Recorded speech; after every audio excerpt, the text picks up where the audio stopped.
والسلام على سيد المرسلين وعلى آله وأصحابه أجمعين.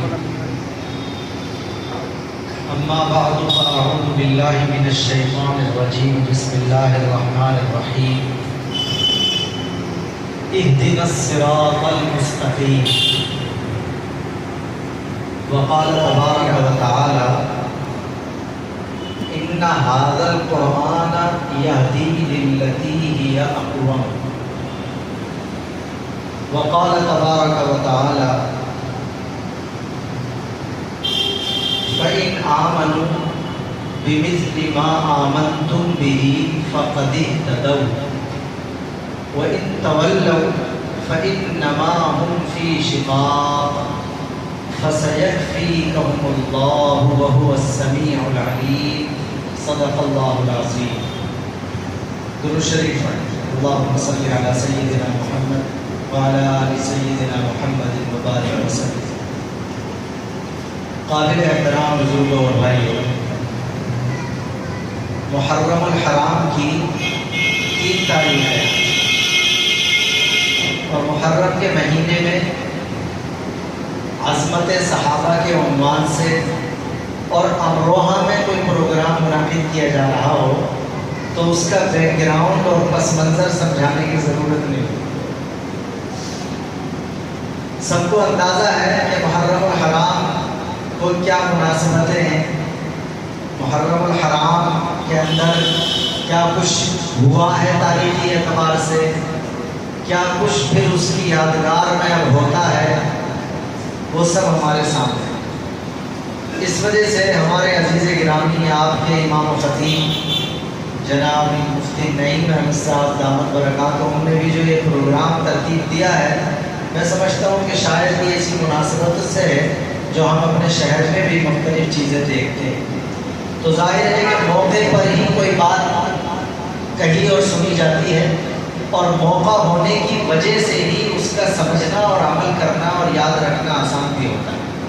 تو دعا کیجیے اللہ پاک مجھے صحیح کہنے کی توفیق دے اور ہم سب کو سمجھ کر عمل کی توفیق مرحمت فرمائے. موٹی موٹی سی 2-4 باتیں کروں گا.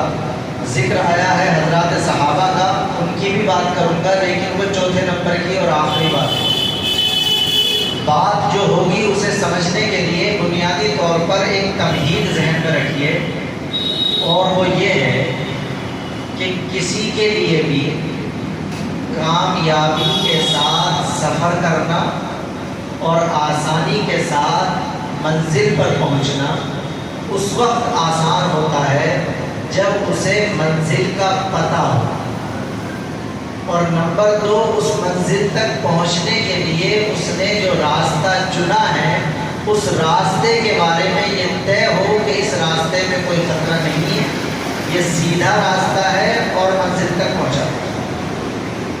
واضح ہو گئی بات؟ موٹی سی بات.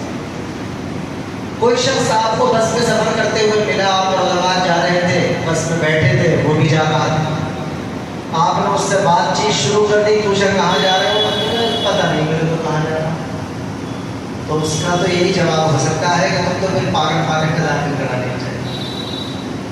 اس لیے کہ جو آدمی سفر میں ہے اور اسے منزل کا پتہ نہیں ہے تو بے وقوف ہے. اس کے لیے مجھے کوئی لگی جھنٹی رکھنے کی ضرورت نہیں ہے. موٹی سی بات ہے، آپ سفر کر رہے ہیں، آپ چل رہے ہیں، آپ کسی چیز میں لگے ہوئے ہیں لیکن آپ کو منزل کی خبر نہیں ہے، پھر تو بے وقوفی کی بات. تو نمبر 1 کامیابی کے لیے بنیادی طور پر یہ بات ضروری ہے کہ ہمیں اپنے سفر کی منزل کا پتہ.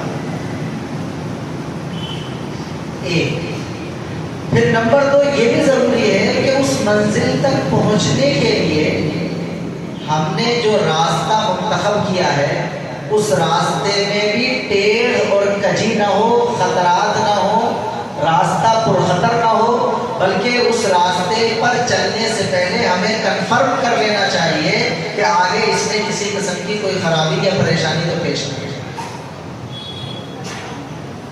جو باتیں میں کر رہا ہوں آسان باتیں کرنے کی عادت ہے مجھے، جو موٹی سی ہوتی ہے. جب ہم کار لے کر کے چلتے ہیں، بک کر لیا ہم نے کار کو، ہمارا سفر درپیش ہے، مراد آباد جانا ہے، دلی جانا، بریلی جانا، لکھنؤ جانا، کہیں بھی جانا ہمیں، تو ظاہر ہے کہ ہم یہ طے کرتے ہیں کہ کدھر سے چلنا. تو کئی مرتبہ ہمارے سامنے یہ چیز آتی ہے کہ بھئی ایک راستہ تو یہ والا ہے، اس راستے سے آپ چل سکتے ہیں، ایک راستہ ذرا شارٹ ہے دوسرا والا، اس سے بھی آپ چل سکتے ہیں. تو ہم خالی یہ دیکھ کر نہیں چلے جاتے کہ یہ شارٹ ہے، بلکہ ہم یہ دیکھتے ہیں، غور کرتے ہیں کہ خالی شارٹ ہونے کو نہیں دیکھنا، ارے بھی خراب تو نہیں ہے، پانی تو نہیں بھر رہا ہوگا، راستہ ٹھیک ہے. یعنی جب پوری طرح ہمیں اطمینان ہو جاتا ہے کہ چونکہ ٹارگیٹ ہے ہمارا، ہماری منزل جو ہمارے دماغ میں ہے، ہمیں وہاں پہنچنا، وہاں تک پہنچنے کے لیے جس راستے کو ہم نے چنا ہے وہ راستہ بھٹکانے والا نہیں ہونا چاہیے. کئی مرتبہ کوئی راستہ ایسا ہوتا ہے جس میں آپ دن میں تو چل سکتے ہیں لیکن رات کو آپ طور پر اس راستے سے نہیں جاتے. کئی مرتبہ کسی راستے سے آپ دن میں بھی نہیں جاتے. تو نمبر 1، کامیابی کے لیے ضروری ہے کہ ہمیں منزل کا پتہ ہو، اور نمبر 2 یہ بھی لازم اور ضروری ہے کہ اس منزل تک پہنچنے کے لیے جس راستے کو ہم نے چنا ہے وہ راستہ خطروں سے، بھٹکنے سے، گمراہ ہونے سے پاک صاف ہونا چاہیے. تبھی ہمیں یہ گارنٹی ملے گی کہ یہ راستہ ہمیں سیدھا لے جا کر ہمیں منزل تک پہنچا. واضح ہو گئی بات؟ ایک بات جو یاد رکھیں. دوسری بات اب یہ ہے کہ بحیثیت مسلمان ہم ذرا سوچ کر یہ طے کریں کہ ہماری منزل کیا ہے. یہ مراد آباد اور لکھنؤ کی تو میں نے مثال دے دی. اصل تو بحیثیت مسلمان ہمیں یہ طے کرنا ہے کہ ہماری منزل کیا ہے. یہ جو ہمارا سفر ہے 40 سال کا، 50 سال کا، 60 سال کا، 70 سال کا، 80 سال کا، کتنی بھی عمر ہو جائے ہماری، لیکن دی اینڈ اس کو تو ختم ہونا ہے.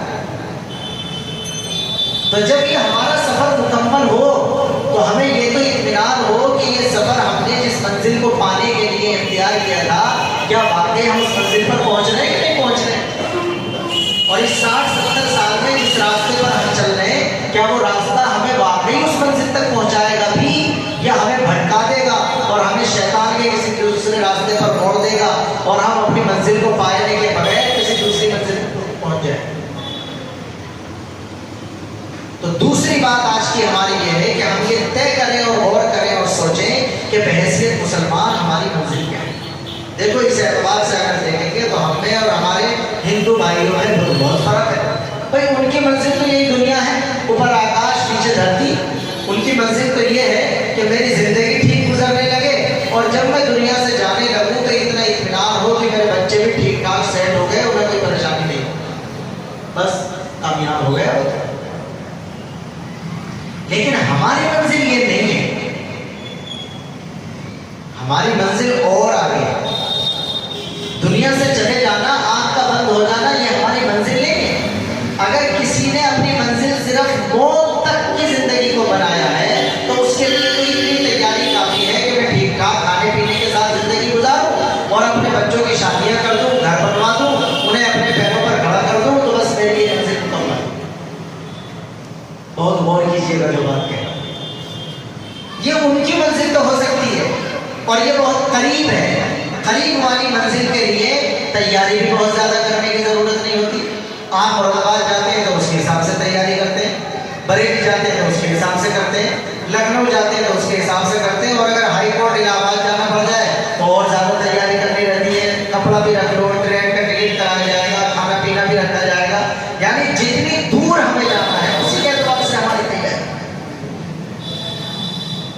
ایک بات بھی بھولیے گا مت، اصل والی کروں گا جو کرنا ہے، یہ تو بات کو آسان کرنے کے لیے. نمبر 1 ہمیں منزل کا پتہ ہونا چاہیے. نمبر 2 جس راستے کو ہم نے اختیار کیا ہے اس کے بارے میں یہ اطمینان ہو کہ اس میں خطرات نہیں ہیں، یہ راستہ ہمیں ہماری منزل تک پہنچا دے گا.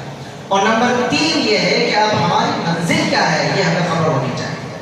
تو بحیثیت مسلمان بزرگوں ہماری منزل ہے اللہ کی رضا کو پا لینا اور اللہ کی جنت کا مستحق بننا. صرف میرے کہنے سے نمانی خود غور کرتے ہوئے چلیے، میں بہت تیز نہیں بول رہا ہوں. بحیثیت مسلمان جتنا ہم غور کریں گے، اپنے ایمان کا جائزہ لیں گے، اپنی نماز روزے کو دیکھیں گے،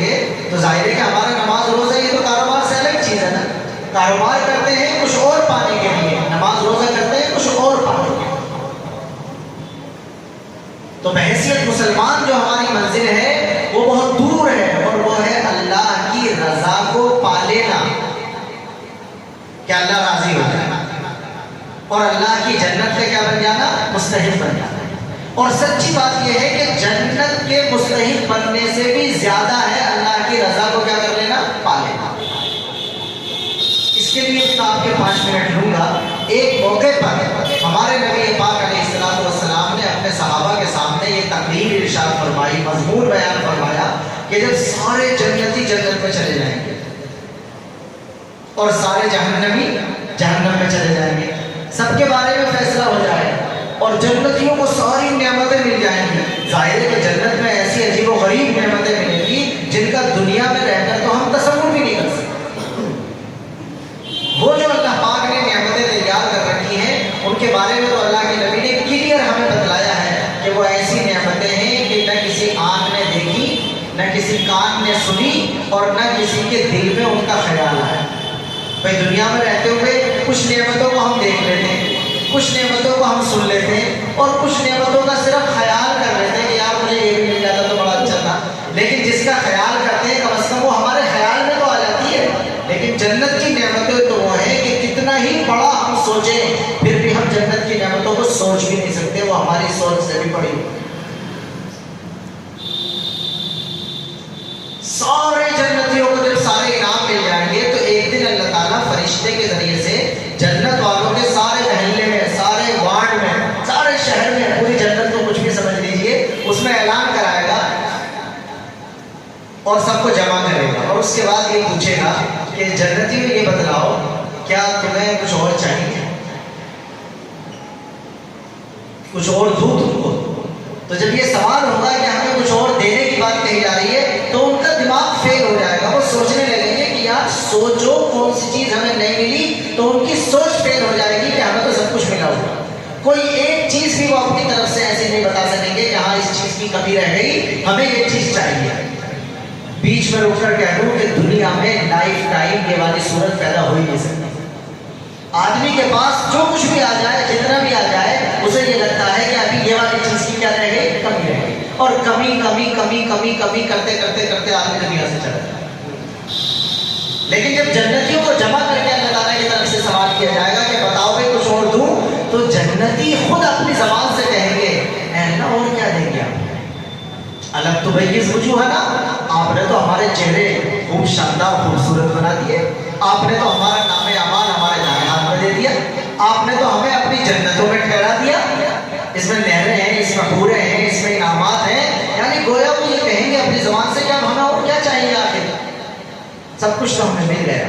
اس دن ان سے کی زبان سے یہ کہلوانے کے بعد کہ اب ہمیں کسی چیز کی ضرورت نہیں، اللہ اپنی طرف سے آخری درجے کے 2 اسپیشل انعام دے گا۔ مزہ لیجیے سنتے ہوئے جنت کا ذکر۔ نمبر 1 انعام تو یہ ہوگا کہ اللہ تعالیٰ اپنا دیدار کرائے۔ اللہ اکبر۔ یہاں پر سوچئے کہ اللہ کا دیدار کیسے ہوگا اور ہم اللہ کو کیسے دیکھ لیں گے۔ ہمارا یہی تو ساری دنیا سے جھگڑا ہے، ہمارا یہی تو ساری دنیا سے جھگڑا ہے کہ دنیا کے سارے لوگ ان کی پوجا کرتے ہیں جن کو اپنی آنکھوں سے دیکھ رہے ہوتے ہیں، اور ہم اس کی عبادت کرتے ہیں جو ہماری کمزور آنکھوں سے کبھی دکھائی۔ ساری دنیا ہمیں پاگل سمجھتی ہے کہ ہم نمازیں پڑھ رہے ہیں، راتوں کو اٹھ رہے ہیں، روزہ رکھ رہے ہیں، دعا میں ہاتھ اٹھا رہے ہیں، ہمارے سامنے تو کوئی مورتی نہیں ہوتی، ہم نے تو کوئی صلیب کا نشان نہیں بنایا ہوا، ہم نے تو کسی کو خدا نہیں بنایا ہوا، تو ساری دنیا ہمیں پاگل سمجھ رہی ہوتی ہے کہ بتاؤ ہے ہی نہیں سامنے کوئی بھی اور پتہ نہیں کس کی پوجا پاٹ کر رہے ہیں، لیکن ہم یہ سمجھتے ہیں کہ پاگل ہم نہیں، پاگل اگر کوئی ہے تو آپ ہیں۔ غور سے سننا میرا جملہ، اس لیے کہ جو طاقت ہماری کمزور آنکھوں سے بھی دکھائی دے جائے، وہ کتنی ہی بڑی طاقت کیوں نہ ہو، اتنی نہیں ہو سکتی کہ خدا ہو جائے۔ دوبارہ سے سنیے گا میرا جملہ، کتنی ہی بڑی طاقت ہو دنیا کی، جو ہماری کمزور آنکھوں سے بھی دکھائی دے جائے، وہ کتنی ہی بڑی کیوں نہ ہو، اتنی بڑی نہیں ہو سکتی کہ کیا ہو جائے، اس لیے کہ ہماری جو آنکھوں کی انرجی ہے یہ تو بہت ہلکی ہے، اس سے تو ابھی اللہ کی مخلوق نہیں دیکھی جا رہی، تو خالق کیسے دیکھا جا سکتا ہے؟ اللہ نے ایک مخلوق بنائی ہے، ہوا ہر جگہ اگر ہوا نہ ہو تو ہمارا سانس ہی نہ آئے، ہم مر جائیں، یہاں بھی ہے مگر کسی کو نہیں دکھائی دیتی۔ تو جو انسان یہ سمجھتا ہے کہ جب تک میں دیکھ نہیں لوں گا تو میں خدا نہیں مانوں گا، تو وہ بے وقوف ہے۔ اس لیے کہ دنیا میں جو ہمیں چیزیں دی گئی ہیں وہ دنیا کی چیزوں کے اعتبار سے دی گئی ہیں۔ ہم جب اللہ کے پاس چلے جائیں گے جنت میں، وہاں ہمارا اس کا جو وہ ہے نا وولٹیج، وہ کیا کر دیا جائے گا؟ بڑھا دیا جائے گا۔ ہماری ان آنکھوں کی طاقت اور انرجی زیادہ کر دی جائے گی، اور جنت میں جانے کے بعد اللہ کی طرف سے ہماری آنکھوں کو یہ طاقت مل جائے گی کہ ہم اللہ کا کیا کر لیں گے؟ انشاءاللہ دیدار۔ تو آپ اندازہ کرو کسی محبوب کو پانے کے لیے کبھی آدمی کے 1 مہینہ لگے، کبھی 6 مہینے لگ جا، کبھی پورا سال لگ جا۔ میری عادت گفتگو کرنے کی ذرا خوشگوار ماحول میں ہے تو تھوڑا مسکراہٹ کے ساتھ سنیے گا بات۔ دنیا کی 4 ٹکے کی محبت کو پانے کے لیے بھی کئی مرتبہ سال لگ جا، تب جا کر کے دیدار نصیب ہو، تب جا کر کے پھر بات چیت ہو، تب جا کر کے پھر معاملات آگے بڑھتے ہیں۔ تو ہمارا سب سے بڑا محبوب جس کی محبت ہمارے دل میں ہے وہ تو ہمارا پیدا کرنے والا خالق و مالک ہے۔ اس کا پانے میں اتنا آسان ہے کہ 4 دن نماز پڑھی کے دیدار ہو جائے گا، اتنا آسان ہے۔ لائف ٹائم اس کے دیدار کے لیے محنت کرنی پڑے، جسے ہم زندگی کہتے ہیں، 60 سال کی، 70 سال کی، یہ ساری زندگی اسی کو پانے کے لیے، اسی کے دیدار کے لیے خرچ کرنی پڑے گی۔ اور جب یہ ساری زندگی خرچ ہو جائے گی اور انشاءاللہ ہم جنت میں پہنچیں گے، تب جنت میں بھی جب میں نے پورا ذکر کیا، سارے انعامات دینے کے بعد سب کو بلا کر پوچھے گا اور کچھ چاہیے، اور جب سب کہیں گے ہمیں تو سب کچھ مل گیا، تب اللہ تعالیٰ اپنا دیدار کرائے گا۔ تو ایک انعام تو یہ ہوگا۔ آپ کو معلوم ہے کہ دنیا میں حضرت موسیٰ علیہ السلام نے اللہ سے کہا تھا کہ ربی ارنی انظر الیک، ارے کہا تھا نا، یاد ہوگا جب کوہ طور پہ گئے تھے تو حضرت موسیٰ علیہ السلام کی اللہ تعالیٰ سے بات ہو رہی تھی نا، اللہ تعالیٰ سے۔ موسیٰ کو کلیم اللہ کہتے ہیں، اللہ سے بات کرنے والا۔ تو اب دیکھو حضرت موسیٰ سے بات تو ہو رہی تھی مگر اللہ دکھائی نہیں دے رہا تھا۔ تو جب کسی سے بات ہوتی ہے اور وہ دکھائی نہ دے تو اسے دیکھنے کو جی چاہے۔